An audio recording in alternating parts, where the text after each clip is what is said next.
स्वागत करते हैं दोस्तों क्लास ऑक्साइड में। आज हम लोग पढ़ने वाले हैं सीबीएसई क्लास 9 से हिंदी ए चैप्टर 11 से रसखान के सवैये। यह आपको क्षितिज भाग 1 में दिया गया है। तो इस चैप्टर में हम लोग पढ़ने वाले हैं जो रसखान के सवैये हैं उसके भावार्थ देखेंगे, व्याख्या देख लेंगे। तो चलिए देर नहीं करते हुए हम लोग शुरुआत करते हैं और पढ़ते हैं रसखान की जो पहली सवैये हैं उसको। जो रसखान की पहली सवैये हैं उसके माध्यम से रसखान क्या कहने का प्रयास करते हैं। तो पहली सवैये में रसखान द्वारा कृष्ण के प्रति जो प्रेम है उसे दर्शाते हैं और कृष्ण से जुड़ी हुई जो चीजें हैं उनके लिए वो क्या करने का प्रयास करते हैं वो हम लोग दूसरे सवैये में देखेंगे।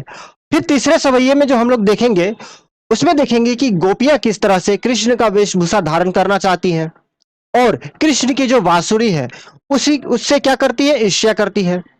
फिर जो चौथी सवैये है उसमें हम लोग देखेंगे कि कैसे गोपियां कृष्ण के गोधन सुन करके या कृष्ण के मधुर मुस्कान जो है वो देख करके खुद को वश में नहीं कर सकती हैं। तो चलिए देर नहीं करते हुए हम लोग जो पहली सवैये है रसखान के वो हम लोग पढ़ते हैं और लाइन बाय लाइन इसको हम लोग क्या करेंगे, इसका जो मीनिंग है वह भी समझने की प्रयास करेंगे। क्लियर है? तो चलिए पहला जो सवैया दिया गया है, कहते हैं मानुष हो तो वही रसखानी, बसो ब्रज गोकुल गांव के ग्वारन। यह मानुष से किसका बताया गया है? मानुष अर्थात मनुष्य, मानुष अर्थात मनुष्य हो तो वही रसखानी, रसखानी अर्थात रसखान खुद को कहते हैं। बसो, बसो अर्थात बसना चाहते हैं। कहां बसना चाहते हैं? तो ब्रज में बसना चाहते हैं। ठीक अगली पंक्ति में कह रहे हैं, अगली लाइन में ही, बसो ब्रज। ब्रज कहां है? तो ब्रज जो गोकुल जहां कृष्ण जहां जन्म लिए थे, जहां अपना जो जन्म लीला शुरुआत किए थे वहां, और गांव के ग्वारन। तो ये जो पंक्ति है इसके माध्यम से रसखान कहना क्या चाहते हैं? कह रहे हैं कि मानुष हो तो, अगर मनुष्य का जन्म मिले तो रसखान को अगर मनुष्य का जन्म मिले तो वह कहां रहना चाहेंगे? तो ब्रज में रहना चाहेंगे जहां कृष्ण ने अपनी जीवन लीला प्रारंभ किए थे। फिर अगली पंक्ति में रसखान कहते हैं जो पशु हो तो, पशु अर्थात पशु, कह रहे कि जो पशु हो तो अगर पशु का जन्म मिले तो वह बसेरा कहाँ, वो क्या करना चाहते हैं? वह नंद बाबा की धेनु मंझारन। कह रहे हैं कि जो पशु हो तो कहाँ बस मेरो, चरो नित्य नंद की धेनु मंझारन।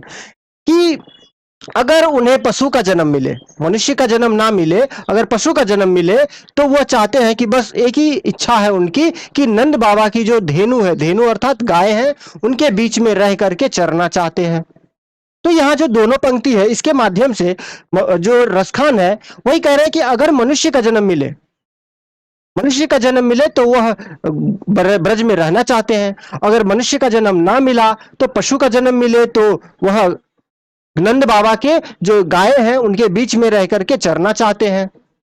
तो इससे पता चलता है कि रसखान जो है जीवन मरण में विश्वास रखते थे, पुनर्जन्म में विश्वास रखते थे। फिर अगली जो पंक्ति है उसके माध्यम से कहते हैं पाहन हो तो वो, पाहन हो तो वही गिरी को।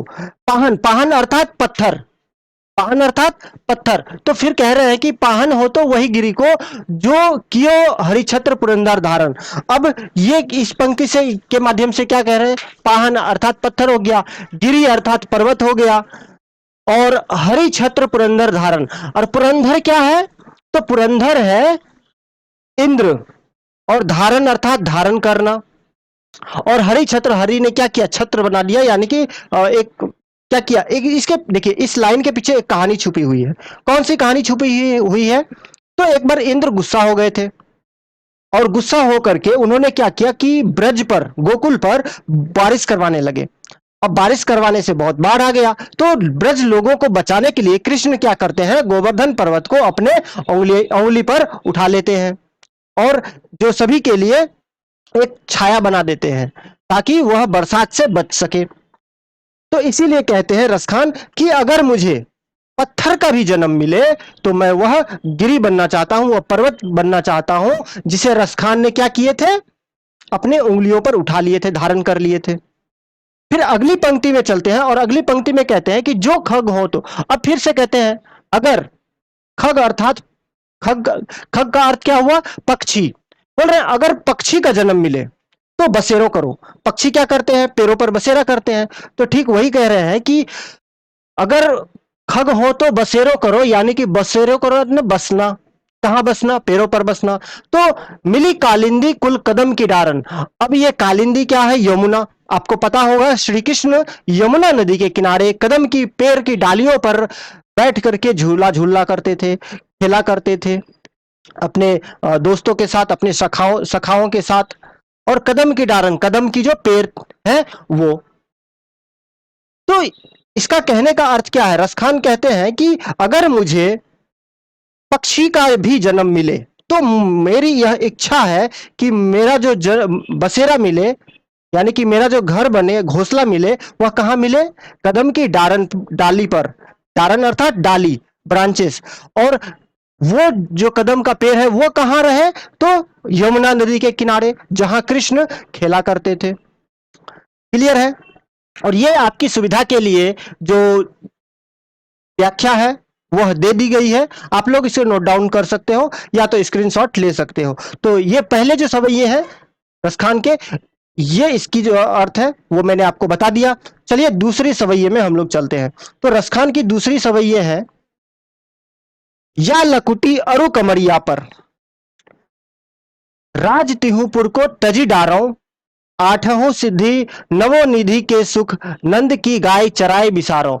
अब ये जो पंक्ति दी गई है, चारों जो पंक्ति दी गई है, इसको पहले हम लोग पढ़ लेते हैं, उसके बाद हम लोग क्या करेंगे, इसका अर्थ समझ लेंगे।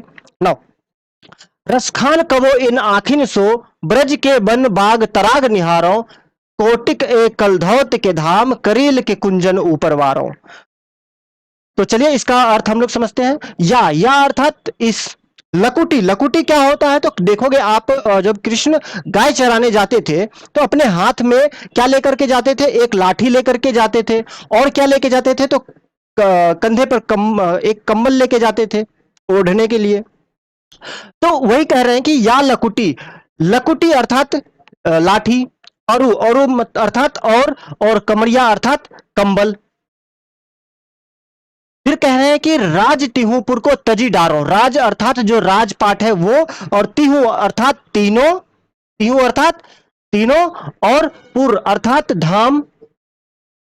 जो तीनों धाम है, राजपाट की तीनों धाम है, जो तिहु अर्थात तीनों, और पुर अर्थात लोक, तीनों लोक को तजी डारो। तजी डारो मतलब उसके ऊपर।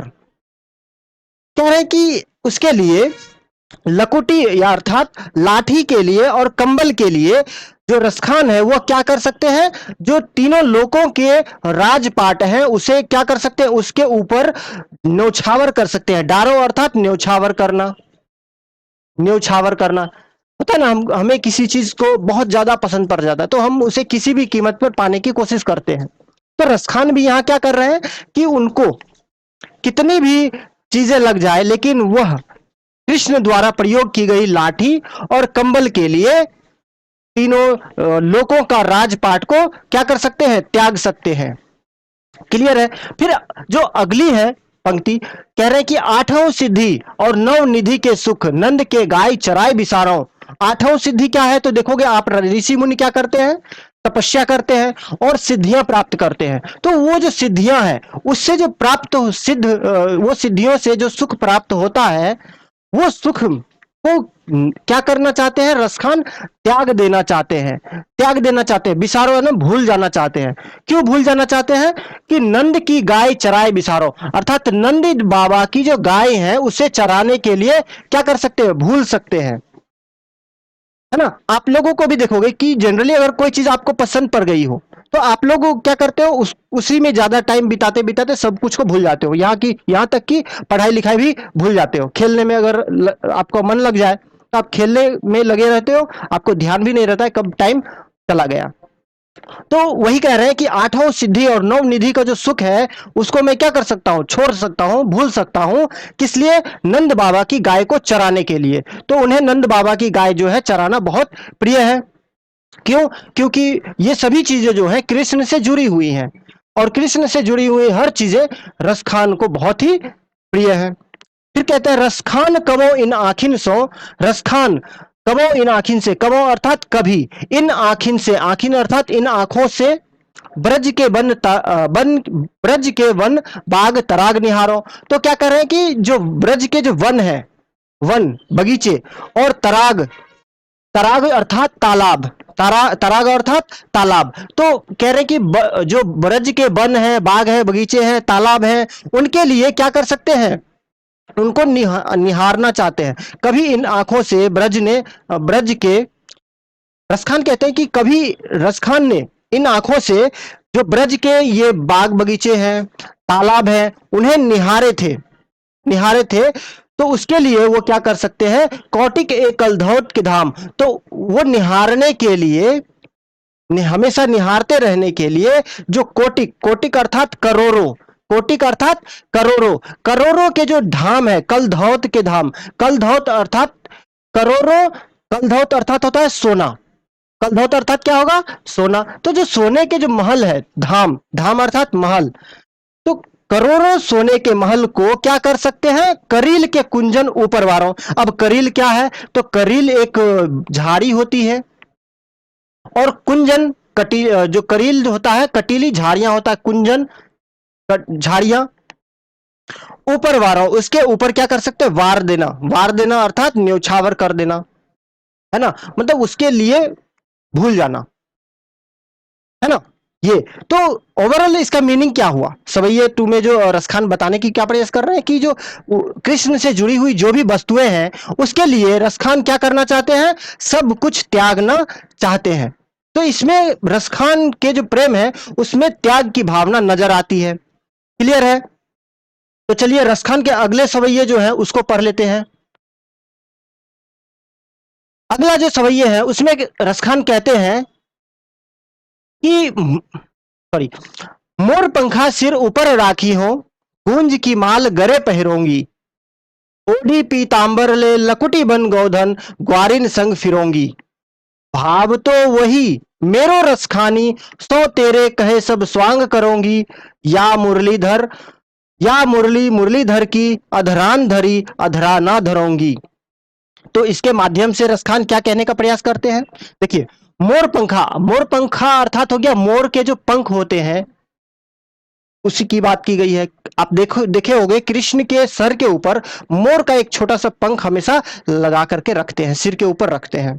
तो गोपियां वही कहते हैं कि मोर पंखा सिर ऊपर राखी हो। यहां दो गोपियों के बीच में आपस के वार्तालाप को रसखान दिखाते हैं, और एक गोपियां दूसरे गोपियों से कहती कि मोर पंखा सिर ऊपर राखियो, अर्थात मोर के पंख को सिर के ऊपर रखूंगी, गुंज की माल गरे पहनूंगी। गुंज अर्थात घुंघची, जो घुंघची होता है एक फल, तो उसकी जो माला बना करके, माल अर्थात माला, माल अर्थात माला, माला गरे, गरे अर्थात गले में, और पहनूंगी अर्थात पहनेंगी।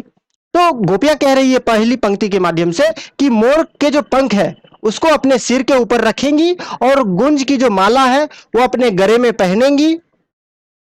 ओढ़ी पीतांबर ले लकुटी गोधन, ओढ़ी अर्थात ओढ़ना यानी कि पहन लेना, पीतांबर, पीतांबर जो है पीले वस्त्र, जो कृष्ण है वो पीला वस्त्र धारण करते थे, पहनते थे। तो इसीलिए गोपियां कहती है कि ओढ़ी पीतांबर, पीतांबर पीला वस्त्र, और ले लकुटी, लकुटी अर्थात लाठी, बन गौधन, बन गौधन यानी कि, बन गौधन यानी कि क्या, गोरु को, गाय को जो है वो क्या करते हैं, जो चराने वाले होते हैं, उसे गोधन बनकर ग्वारिन संग फिरोंगी, जो ग्वारिन होते हैं जो गाय को चराते हैं उनके संग फिरोंगी, यानी अर्थात फिरना चाहती है, घूमना चाहती हैं।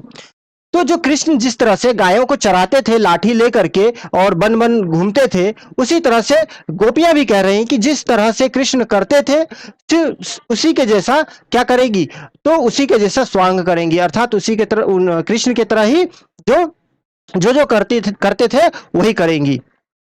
फिर दूसरी जो गोपियां हैं वह कहती हैं, भाव तो वही मेरो रसखानी, भाव तो अर्थात अच्छे लगते हैं, भाव तो अर्थात अच्छे लगते हैं, वही मेरो रसखानी, मतलब मुझे भी कृष्ण क्या लगते हैं, अच्छे लगते हैं। सो तेरे कहे सब स्वांग करूंगी, कहती कि जो भी कहो कृष्ण मुझे भी अच्छे लगते हैं, और उसके लिए मुझे जो भी कहो मैं भी वही करूंगी, जो कृष्ण क्या करते थे मैं भी वो करूंगी। कृष्ण मोर पंख सिर पर रखते थे, पहनूंगी। पीला वस्त्र पहनते थे, वो भी ओढ़ लूंगी। लकुटी लेकर के जंगल में क्या करेंगी, गायों को चराएंगी। तो ये सभी काम जो है गोपियां करना चाहती हैं। लेकिन फिर कह रही हैं या अर्थात लेकिन, यहां दी गई है या अर्थात होता है लेकिन। लेकिन मुरली, मुरलीधर की, मुरलीधर की अर्थात बांसुरी, मुरली अर्थात बांसुरी, जो कृष्ण की जो बांसुरी थी वो, और मुरलीधर किसे कहा गया है, कृष्ण को। तो कहती है कि मुरलीधर की जो बांसुरी है कृष्ण की, अधरान, वो क्या है, अधरान धरी, अर्थात कृष्ण क्या करते हैं, बांसुरी को हमेशा अपने होठों पर लगाए रहते हैं। अधरान अर्थात होठों पर, अधरान अर्थात क्या हुआ है, होठों पर। तो गोपियां कहती कि कृष्ण हमेशा अपनी बांसुरी को होठों पर लगाए रहते हैं, वो क्या करेगी, अधरा ना धरूंगी, अर्थात वो अपने होठों पर नहीं रखेंगी। कहने का भाव यह है कि गोपियां जो है वह कृष्ण के बांसुरी से बहुत ईर्ष्या करती है, जलन करती हैं।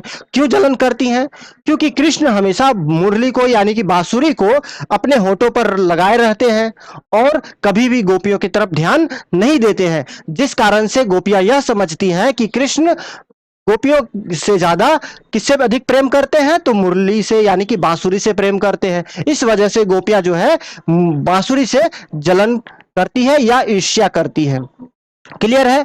तो ये जो पूरा का पूरा जो सवैये हैं, तीसरा सवैये, रसखान के जो तीसरी सवैये हैं, उसके माध्यम से हम क्या देखते हैं कि जो गोपियां हैं, गोपियां हैं वह कृष्ण से बेहद प्रेम करती हैं और उनके लिए वह उस उनको अपने पास समझने के लिए वह उनका भेष धारण करने को तैयार है, और उनके लिए क्या करना चाहती हैं कि वेश धारण करके वह गायों को भी चरा सकती हैं और सभी वही सभी कार्य करेंगी जो कृष्ण किया करते थे। क्लियर है।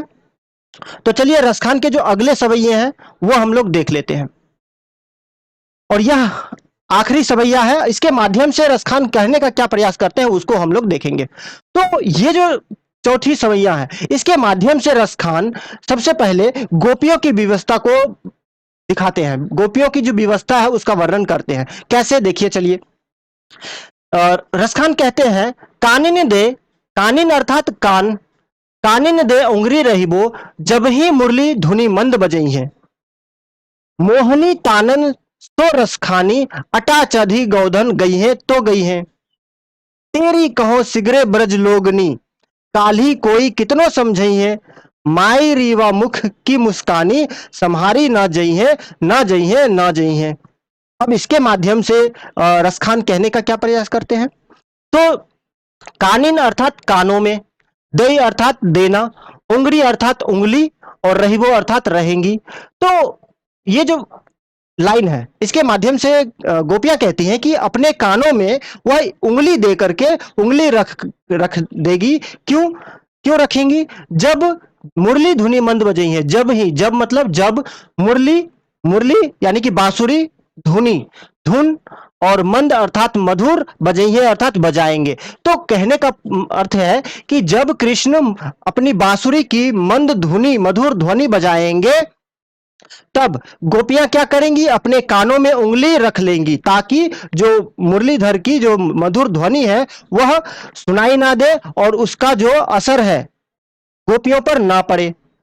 कहती है कि मोहनी तानन सो रसखानी, वो जो मोहनी तानन है यानी कि मोहनी अर्थात मन को मोह लेने वाली जो तान है, तानन अर्थात स्वर, ध्वनि, वो जो मन को मोह लेने वाली जो स्वर है उसको रस खानी, अटा चढ़ी गोधन गई है तो गई है, भले ही, कहती है कि भले ही अटा, अटा अर्थात छप्पर या छत, छत पर चढ़ करके, भले ही छत पर चढ़ करके गोधन, गोधन क्या होता है कि गोकुल में जो एक स्वर गाया जाता है जिसे गोधन कहते हैं, बांसुरी से उसे कृष्ण बजाते थे गोधन को, है ना। तो वो गोधन अगर गई है तो गई है, तो गोपियां कहती कि भले ही कृष्ण छत पर चढ़ करके, अटा चढ़ी अर्थात छत पर चढ़ करके गोधन गाएंगे तो गाए, वह क्या करेंगी, अपने दोनों कानों में उंगली रख लेंगी ताकि जो कृष्ण की बांसुरी के जो स्वर है उसका प्रभाव ना पड़े उनके ऊपर। किसके ऊपर, तो गोपियों के ऊपर। क्लियर है? तो जो अगली जो पंक्ति है कहती है, तेरी कहो सिगरे लोगनी, तेरी अर्थात पुकार करके, कहो सिगरे लोगनी, सिगरे मतलब सभी, कहो कहो कहो अर्थात कहना, सिगरे अर्थात सभी को, और ब्रज लोगनी अर्थात ब्रज के लोगों को। कहती है गोपियां कि ब्रज के सभी लोगों को मैं पुकार करके कहती हूं कि काली कोई कितनो समझी है, काली अर्थात कल, कल कोई कितनो समझी है, अगर कल कोई कितनो समझिए अर्थात समझाएंगे, समझिए अर्थात क्या, समझाएंगे।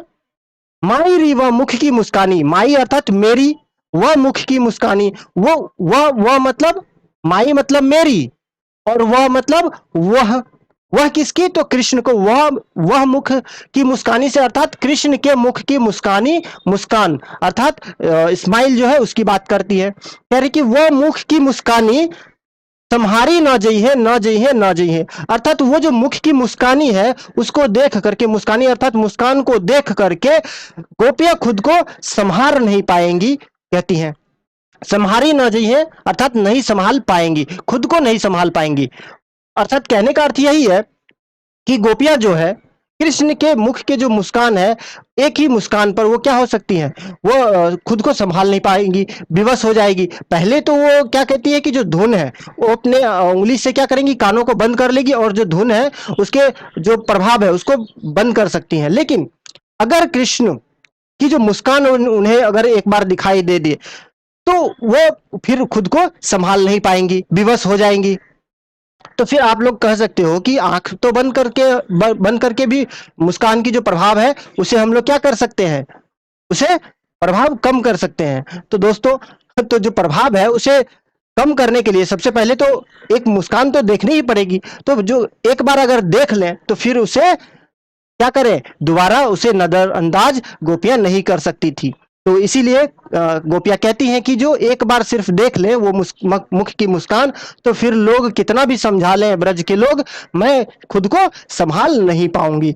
तो आई होप आप लोगों को समझ में आया होगा ये जो रसखान के चौथे सवैये हैं बहुत अच्छे तरह से। अगर कोई डाउट फिर भी रह गया हो तो कमेंट करके हमें पूछ सकते हैं, आपके कमेंट का जवाब दिया जाएगा।